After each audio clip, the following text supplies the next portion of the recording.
Well, after last episode, things can't get much worse, right?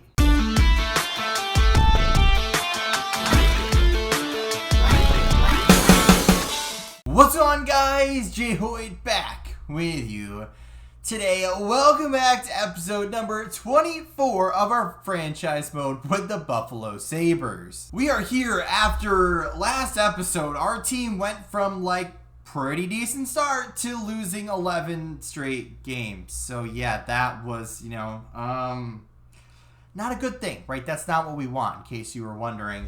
Now, in a case where we're trying to rebuild, yeah, sure, obviously we want the best pick, but now that we're, I don't know, what even year are we in? 6, 7, 6? It's 2023 now, so 30, so it's what, 5, 4, 6, math? 6 years? Something like that. And we've only made it to the playoffs twice, right? We had the team to do it. We had the superstar talent.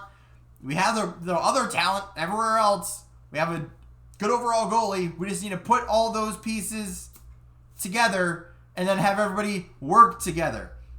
But with our current state of our team, if we take a look down at the standings over here, we currently sit 41 games played, so the direct halfway point of the year at 30 points. Yeah, obviously after those 11-game loss streak, it was not a fun time. So we currently sit 14 points out of a playoff spot, halfway through. Now, I could be optimistic and say, yeah, we'll try to go get it. But realistically, when we look at the two divisions that we really kind of need to compete with, there's only one team, I guess 2 teams, that are either below us or even with us, right? So I'm not feeling very confident, right? Not even going to sugarcoat that. I'm not feeling confident at all. So there's one thing I wanted to do last episode. I tried to find a trade to help our team. So what I did was kind of look through our squad, right? We know what we have on our team by now. We have Thompson, Cousins, Savoy, and then we have a few centers in the AHL that we can absolutely bring up if we need to. But we're pretty much set that way, right? We got the talent there. We just need to somehow get them going. We have Benson, Kulik, and Lafreniere. Fine, right? We have Rick G on the fourth line. Everyone's doing okay. Right wing side, the only position that we don't really have a solid third liner on, just because Hemming really isn't what I thought or what I was hoping for with him. But this trade today is going to kind of help us. I'm hoping for the best. Now, will it help us the rest of the year? I'm not sure. But going into next year should be the year. Right? So in this trade, we're going to actually trade away Alex Tuch. Right? We mentioned it in last video. Alex Tuch's not the same player we got when we first started. Right? We go back to one of the first couple of years. We have 70 points, right? 70 points. Great. 89 points. All right. 76 points. Okay. Still really solid. 93 points. What a solid year, right? Best career year ever. Did very solid. Then the following year, he jumped back down to 67 points. I'm like, okay, but he still got 35 goals. Not necessarily a point per game player, but still maybe just a little bit of a down year. Then this last year was at 60 points, only 18 goals. So obviously his decline is, whoo. So 34 years old, still making a decent amount of money. It's time to move on, right? He's been a good player for us. He's 6 games shy of the 1,000-game mark. But, we can't really look at, loyalty and look at, the games played or points or anything. It's we want to win. And, we kind of have to get there, now. Because obviously I'm not going to play this franchise mode forever. And we have NHL 25 coming up really soon. So, we're trading away Alex Tuch. Plain and simple. Getting rid of him. We're going to throw Hemming in this trade just as a little bit of extra trade value and a little bit of salary because, he's not what I thought. Plus, we have, more players that we could bring up if we need to. So, although Tuch is the main point of this part for them, we're going to keep him at second. Then we're going to be trading him over to the Calgary Flames. Now, yes, I know they're doing well, and they're probably never going to do this trade, but we're going to reunite with an old friend, or at least we're going to try to. So Jack Quinn over here, now making a really big contract, 29 years old. He's listed as a second-line forward, but one of our former 8th overall draft picks. Having a great year, right? 43 points so far in 39 games. last year was point per game. Ever since he kind of left us, he was trying to figure it out, right? Third line guy, trying to figure it out, couldn't figure it out. We had to get rid of him, right? Just wasn't working out for us. But ever since then, obviously, he's gotten better, right? And this year should be about the same. So he does have a big contract, bigger than I'd like, but, something we have to deal with as part of this trade. So we're going to try to get Jack Quinn in this one. $11 million. We're kind of almost even on that. What do we got? Math, 9.75. So we'll be getting a little bit of salary in that, but I'm not really too worried. So I'm going to try this kind of 2-for-1 without putting anything else in there, but I wouldn't be surprised if we had to. And yeah, of course. So let's add something else in there, and hopefully they'll accept that. All right, so we found the trade that is going to work. So final trade will be Tuck Hemming Racine, who's a prospect, and a second-round draft pick over to Calgary in exchange for Jack Quinn. So yes, I'd like to not gain a little bit of salary in this one, but it's just something we got to do. So let's make this trade, send him over there, and we'll have to fix our lines because, yeah, we just got rid of 2 people. All right, so after the big trade, we made one more minor trade. We got rid of Oslin from our 4th line, traded him and Klang, one of our backup goalies, over to, I don't remember what team, in exchange for a 4th line guy who we actually had before and another backup goalie, just to kind of switch it up, give some new looks to some new players. But for now, let's get on to it, right? Trade deadline upcoming. That's really going to seal our fate for the rest of this year, right? We made some changes, but some of those are for the long term. Some of them are for short term. And we got to figure out what that's going to be because so far, so bad that, okay, we're starting to win some games here. Starting to, a little bit. Few wins in there. Still at 40 points. Still 12 points out of the playoffs. But, these next run of games are going to tell everything to us, right? Overtime loss. We have a chance. Like I said, we have a chance. But game by game here, not seeming going to be likely. Wins, loss versus Anaheim. Let's get down to the game before, the couple days before the New York game. Win. What was the last one? Loss. Where are we at? 50 points. We're still 14 points out. So assuming we kind of ride out this, kind of going even a little bit, we're still not going to be in a great spot going forward. Well, of course, stupid me forgot to unpause the recording, but we just made a trade. It's kind of right below me, just a couple little, let me move it down just a little bit more.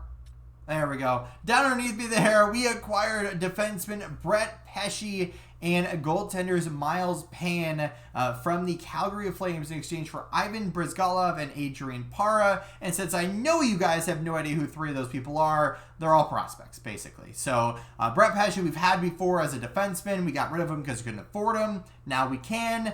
He's older. He can play a decent role for us. He's still an 86 overall, if I remember correctly. But we sit now after the trade deadline. We're still 14 points out, so I'm not feeling hopeful. But I'm ready for the rest of the year. Here we go. Let's see what happens. Right? We didn't really make any crazy changes, but we acquired some stuff. Kind of didn't really, weed out some older players because, everyone's kind of signed that we need to. A couple of guys we got to offer contracts, but they didn't really seem too interested in wanting to do that right now. We did move up a little bit, 12 points, right? We're getting there. Obviously, there's technically still a shot, but with how our team's been playing this year, probably not. Are we out? Probably right now, 76. Yeah, we are 12 points out, and yeah, we pretty much have to win out, and then everybody else has to lose out at this point. So I'm not feeling likely. So imagine this is a time where we just win every single game and get in. That'd be cool. No. Yeah. What did we finish? 72. Yeah, we were still 12 points out. So, yeah, I don't think we really had a chance. But either way, who's our leader? Thompson. A little bit of a rebound, right? We dropped him down to the second line to play along with, who did we move down there? Quinn? Or Quinn was on the first line. I don't remember how we ended up. We switched around a few times there. But yeah, let's wrap the season up and kind of figure out next year. But let's take a look at our player stats for the end of the year. So 82 points, tied, right? Both our top 2 centermen, one with 43 goals, the other one with 65 assists. But Savoy and Thompson, both very solid years. Quinn, we got a little bit late, but he still performed very well in his total season numbers there. Kulik Benson way under where I want him to be. I want him to be up there with Savoy and Thompson for sure. So hopefully next year we'll get him back up to that level. Where else we have? Batherson, 60 points. I mean, okay. Cousins, 48. Lafreniere, 47. Not really where we want it to be. Novikov, we gave him half a year up there, almost 20 points. So not terrible. He's not in the power play. So that is something that kind of hurt it just a little bit. And then our fourth line, yeah, I mean, our bottom six plus minus was not great. Dahlin and Power are top two once again. Pesce we got on late, so those numbers a little bit misleading. And then we have our kind of bottom three there. Thompson, Hellison, and Parks. Parks not great, right? We tried to give him, some elevated role this year, right? Power play, he was on there. I mean, 4 points, 3 goals, solid, but still, right? We're looking for, more out of him for someone that we expect so much out of and didn't really get that, in return. So, we're gonna have to be careful with him, right? We signed him to a little bit of money, didn't really perform much better, and if anything worse. So we're not gonna spend a ton of money on a guy that's not bringing us the results. So I don't know. Diagle, same kind of performance as we had the first time we got him, right? 8 and 12. The first year we got him, 5 overtime losses, under a 9 save percentage, over a 3.26 goals against, 81 goals allowed. Goes down, still doesn't perform great, but a little bit better. And then back up this year as the starter, 71 games played, so a good majority of the games. And then 30 wins, 34 losses, 6 overtime losses. Then once again, terrible save percentage, terrible goals against. And it's just like 90 overall goalie at 24 years old. You'd usually be like, oh my gosh, yes, that's exactly what we want. And it's exactly what we don't want, right? I'd rather have an 83 overall goalie that performs than a 90 overall goalie that doesn't, that I'm overspending on, right? So, we have Hummel here. He's due for a contract as well. He started out in the AHL, did well, so we brought him up, and then kind of just a mid-performance as a backup. So, I don't know what we're going to do next year, right? Diagle might be just on his way out. Montevo is one of those players we got halfway through the season. Radzlaff, I'd love to bring you up, right? He's been incredible for us, but don't really have the room for him, right? We could put him as a backup, but is that worth it? I don't know. Defensively, though, Havlet, I think we're still a few games out for the rest of the year, I think. But Havlet, another really solid year. He's ready to come up along with like 2 or 3 other guys that are down here.